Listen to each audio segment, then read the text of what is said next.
You wake up, check your phone, rush to work, stress about bills, relationships, the future, and by the end of the day, you're exhausted.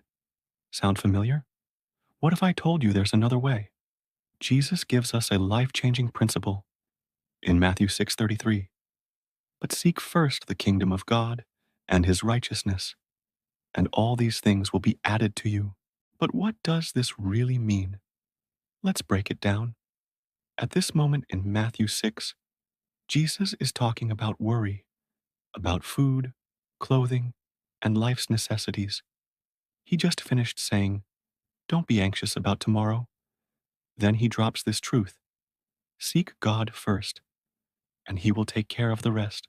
But seeking God doesn't mean sitting back and waiting for blessings to drop into our lap.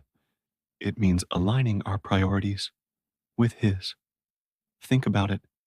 When we put our careers first, we chase money.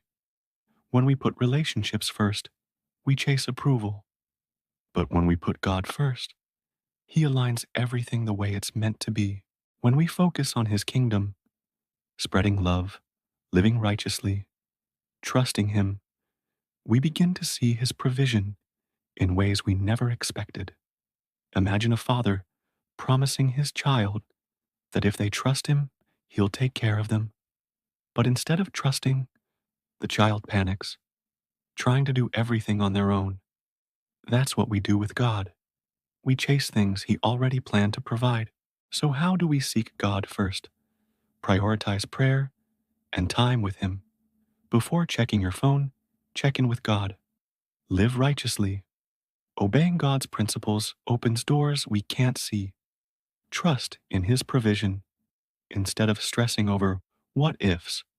Focus on what God is doing today.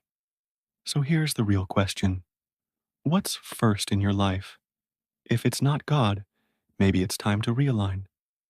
Drop A in the comments if you're making God first in your life.